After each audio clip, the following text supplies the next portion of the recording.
Continuing with the principle, explaining how ha-arah, because it's not the etzem ha'ir, it is mislabish in the kelim, and it also eventually dissipates. It does not go all the way that at the bottom of it should recognize the Yin from the Ein Sof.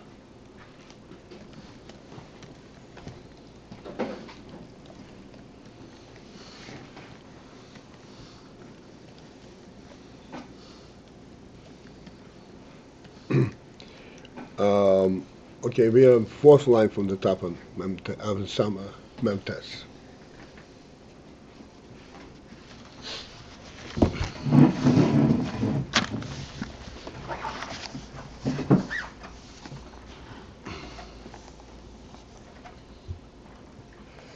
So we're pointing out now that throughout the entire Histalshlus of the Kav, there are different stages, so to speak, different levels that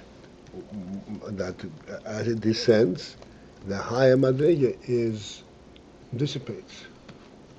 This is all because it's a ha-arah.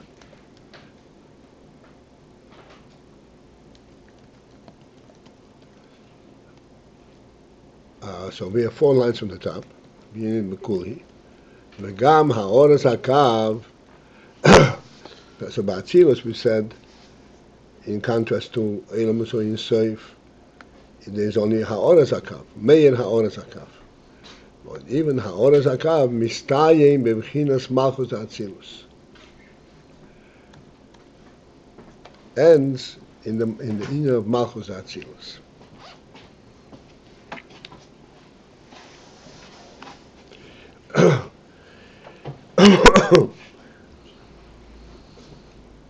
Just to bring things into some kind of a meaningful perspective. Otherwise we're just going spinning wheels. Ha-arah as hakav, as we explained yesterday, ha-arah means that it manifests the effect of this Inyan.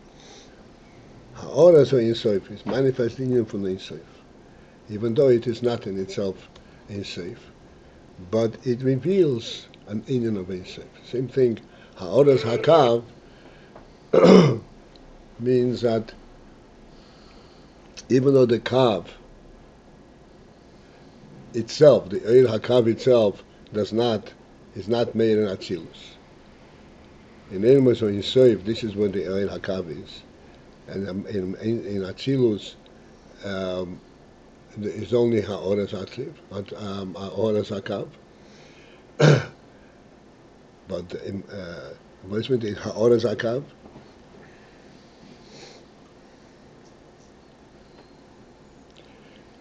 Ha-arah hakav means that in Atzilus there is the brightness and the clarity that this is representing Ein Sof and the Ein Sof.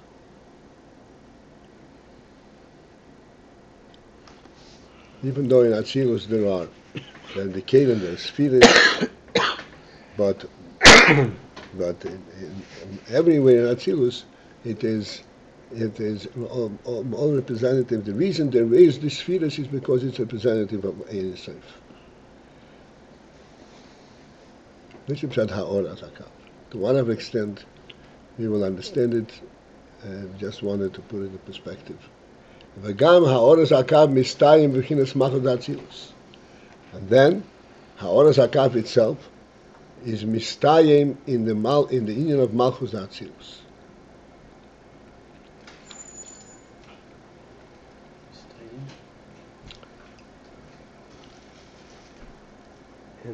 What? Ends.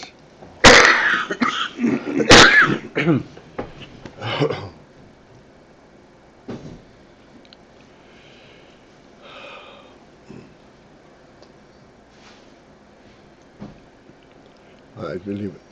Rak, except Mashabok as ha-parso im ha-kelim the malchus atzilus umeir bahem. The only aspect of the kav that continues on is that which is actually mislavish in the kelim the malchus atzilus, and together with the kelim malchus atzilus, it was called beikeya as a parsa. It breaks through the parsa. The parsa is the curtain that been separated between atzilus and biyah, and beikeya as a parsa. And there the ha-arah hakav is meir in the cave. Avo bibiyah, but in biyah harei lo yesh gilui ha-arah hakav. There is not the gilui ha-arah hakav, because it comes through the cave. So therefore there isn't that the gilui of the ha-arah hakav.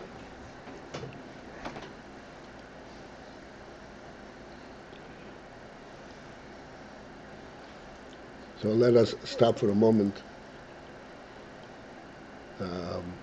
just to put things in place. We always use the illustration of lo signoiv. And as I point out, lo signoiv, as it is obvious, perceived in our world, does not have a gali oir.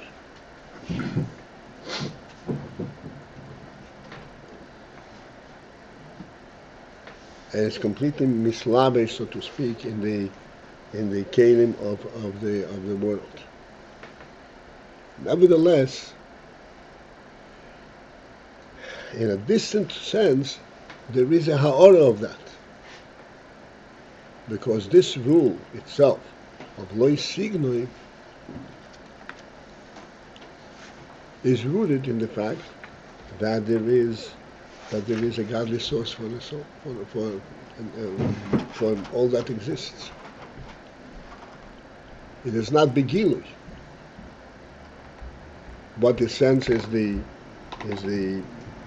externals of the kelim. But the rule itself is already a ha-arah velokos.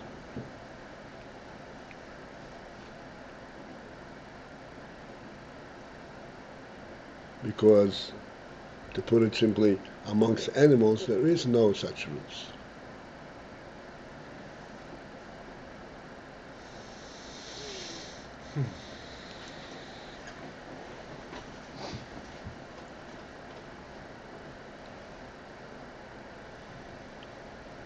Because amongst animals there is not an element of seichel, of any kind of oir. And therefore these rules don't apply. These rules, even at the lowest level, is a neshama rules. And there's a ruchnius to it.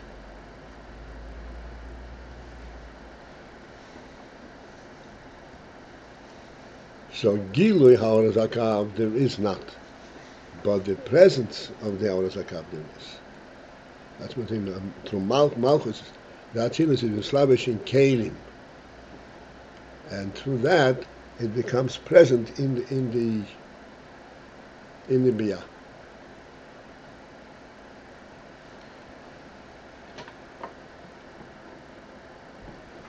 The this presence, that was what your marshal is illustrating. The fact that even though there's totally mislavish, the signav is totally mislavish, it's still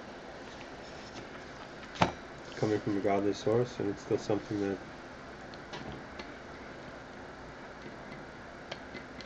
Right. If it were Gilui, then you would see that it's a godly source. But there is not such a Gilui. But nevertheless, the rule itself, as it is contained in the world, is already reflective of some kind of a higher principle.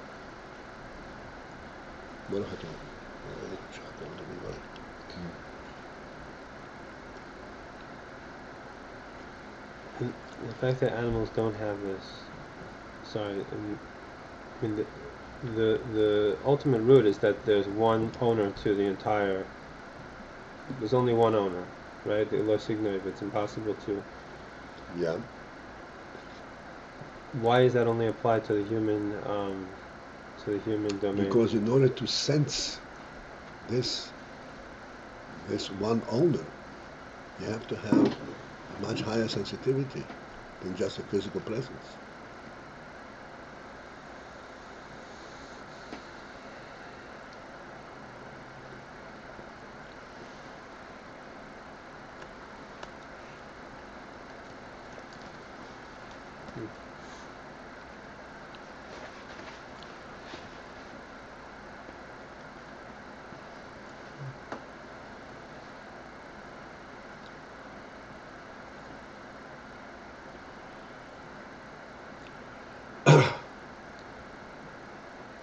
V'hagilui sheba'atzilus, the gilui of the ha-arah hakav that is present in Atzilus, einoi oisei mehuz ha'oyer shelamayla me'atzilus, is not the very mehus, the very reality of the oil that is above Atzilus.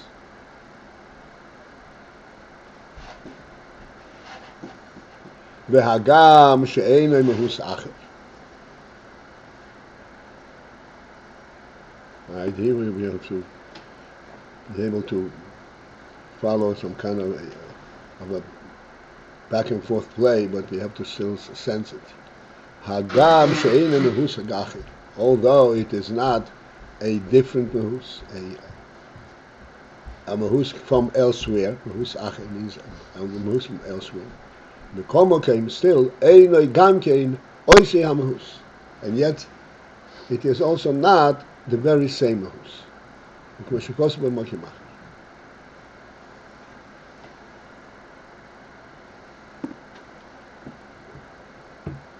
Einoi Mahus Acher, I'll try its best to get us focused. Einoi Mahus Acher means it does not have any other inspiration. This means Mahus Acher.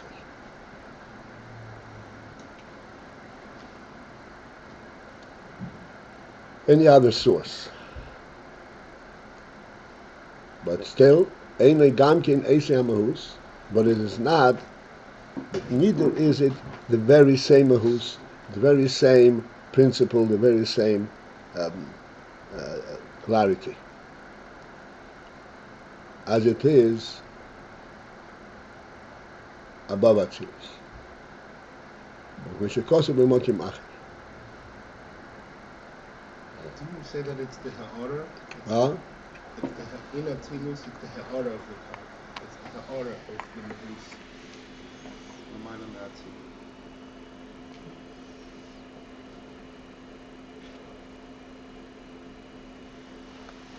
Yeah, well, that's ultimately what it is.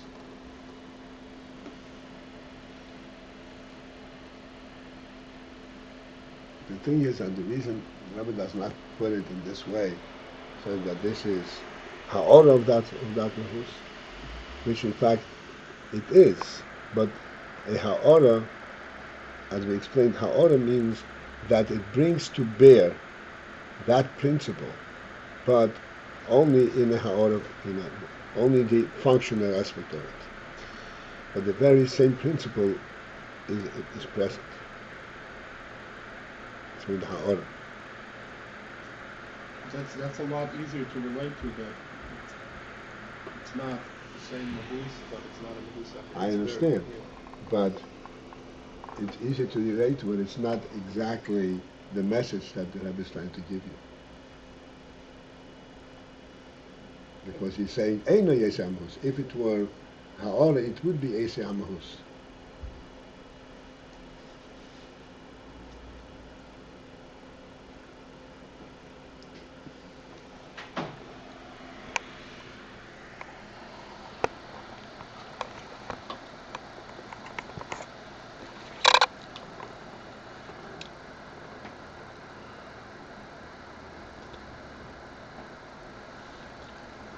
Let us, since the Rebbe goes through all these pains and very carefully presenting this Ayin, what is in fact the difficulty over here? This is what we point out all the time, that Chochmah perceives the entire truth of the Ayin itself, of the Kesser. Just like in Re'iyah, in sight, we do not see by virtue of some kind of a proof, some kind of an experience. We see the very truth of that which we see. I pointed out yesterday, not only do we see the very truth of that which we see, the very truth of that which we see is its source, and that is what we relate in sight. Hey, this is real. So we have the whole thing, but we don't have the whole thing.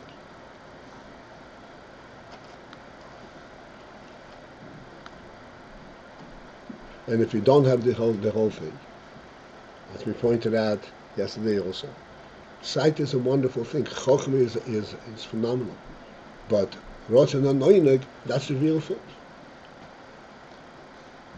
and there's a profound difference.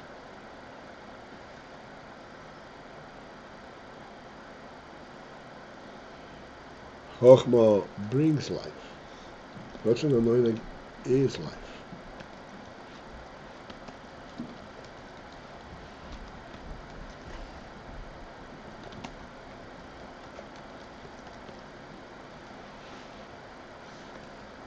This is why we say in Atzilus, it is Eine Mehus Acher. Eine Yesei Mehus Ha'arah, but Eine Mehus Acher.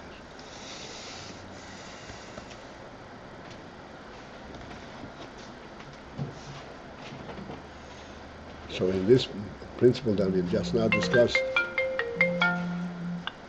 as it's manifest in sight,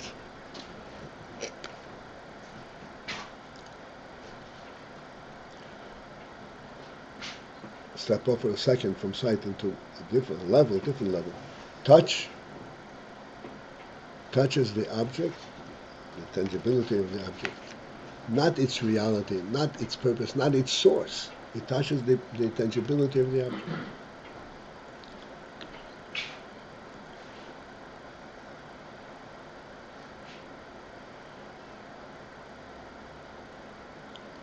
Therefore, this is what is the initial sense of touch?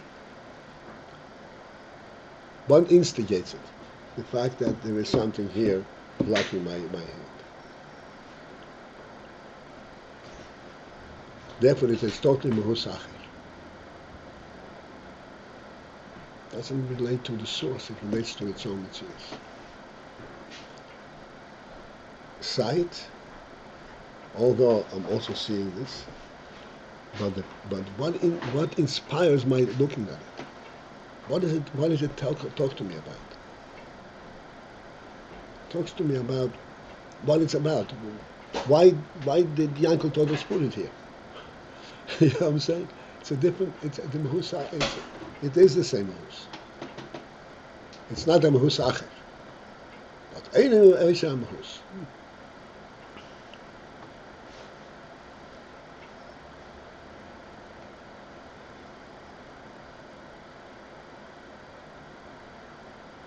It's not the same mahus as the real As the reality itself.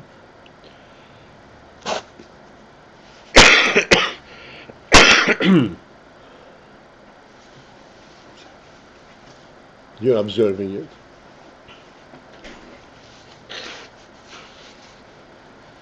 And it is possible to explain it like they do, that the reason you see things is because, not because there is this inyan, this object, but because the light deflects from the object. Not really seeing the object itself. Which we say, no, that's not the real inyan over here. But it's, even though it's possible to misinterpret that way, shows that it's not an Eitzei.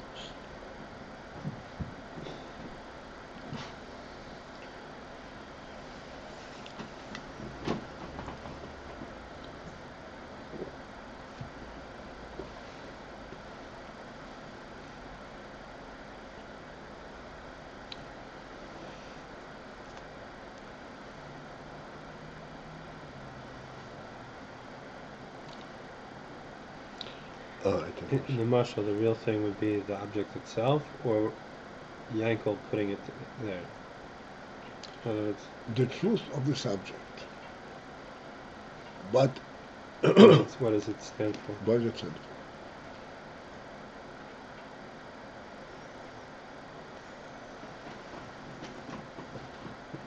Well, he used to point out the clock on the wall.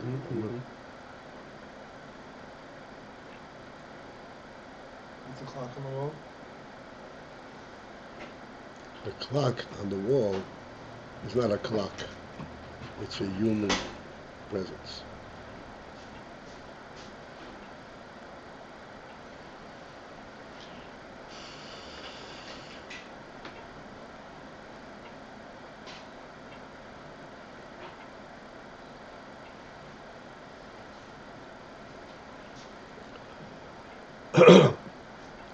Ubibiyah, hu bibchinas mehus acher.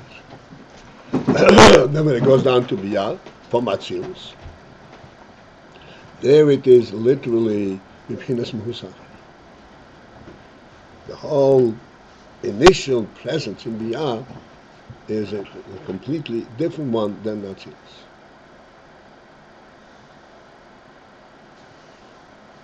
In Atzilus, first and foremost, it is Elokus. Then it also has Kalim. What does it say? In Biyah, first and foremost, it is Kalim, and then it has also Anoir.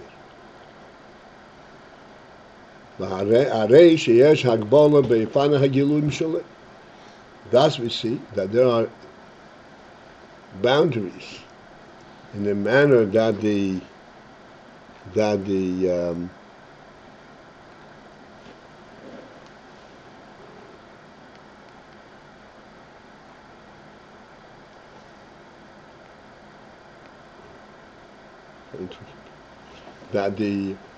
oil is misgal. The ha-arah is misgal. Excuse me. Shenimshach umistayim v'nimshach umistayim. What this means is there's hamshacha of a certain quality, and that hamshacha terminates within that context. And then nimshach, another hamshach is nimshach, which is different than the original. And mistayim, and that also ends.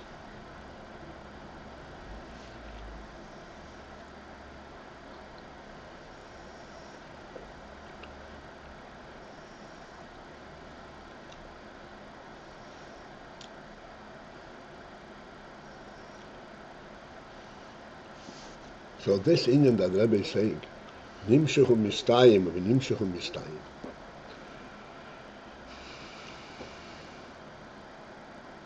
The fact that it ends and then starts another hamshocha, and then starts another, ends and starts another hamshocha. That indicates that the hamshocha of this oir is dependent on the place where it is, on the makabel or the of the cave.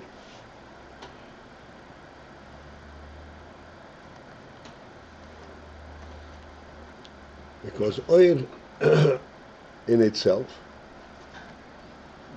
would not finish, would not end in itself.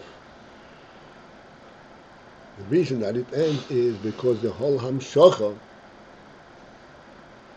is dependent on the recipient.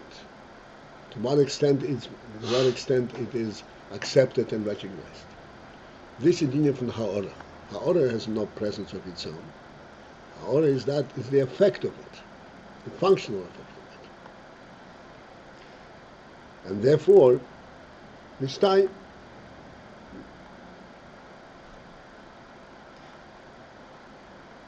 I don't understand. Why does it end? Just because it's dependent on the I'm not following the logic. It ends because it's dependent on the makabel? right. Why? And what? I'm not sure what that means.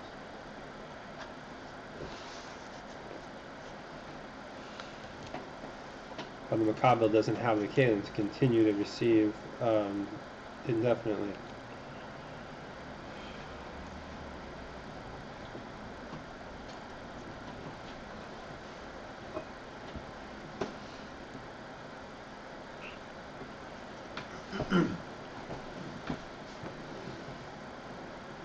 Because the makabel, in receiving the oil, comes along with a purpose, with a context. What am I looking at? And that significance ends.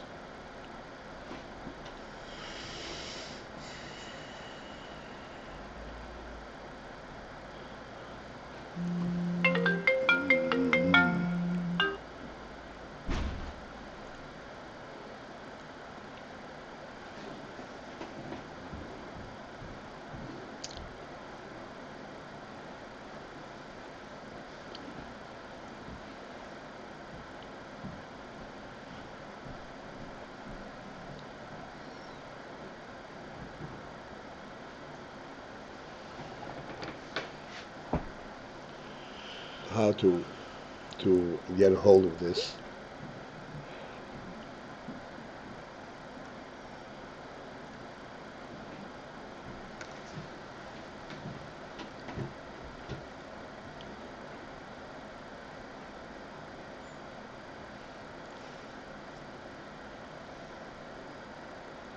So we can use the same analogy.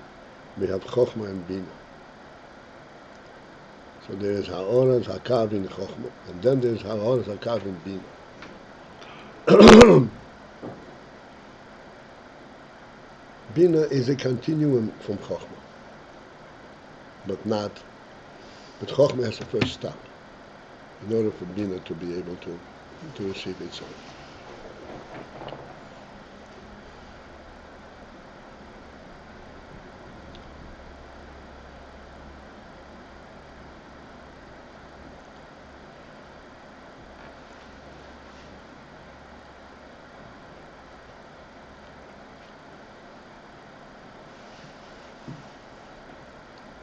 You cannot have Bina while Chochmah is in full glory.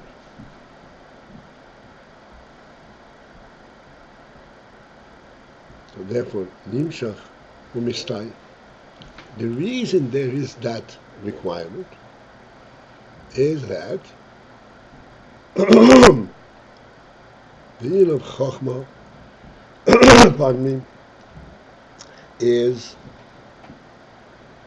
to reveal with a certain message.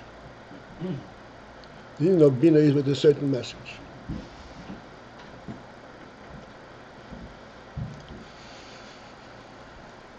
And therefore, there has to be interruption and starting over again.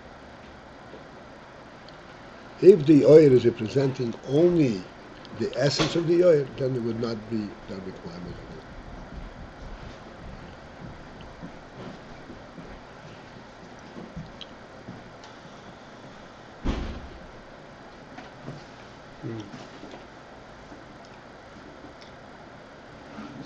Are you saying that it's to be able to fit the message of the essence of the or into a world of kelim? That's why it needs to have these different stages? The whole union of a message-based oil is for kelim.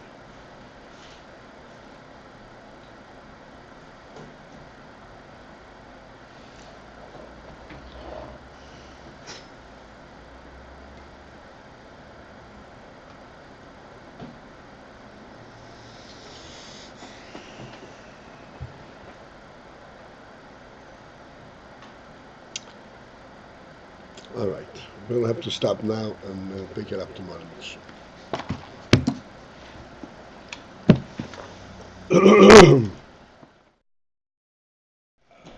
Yeah.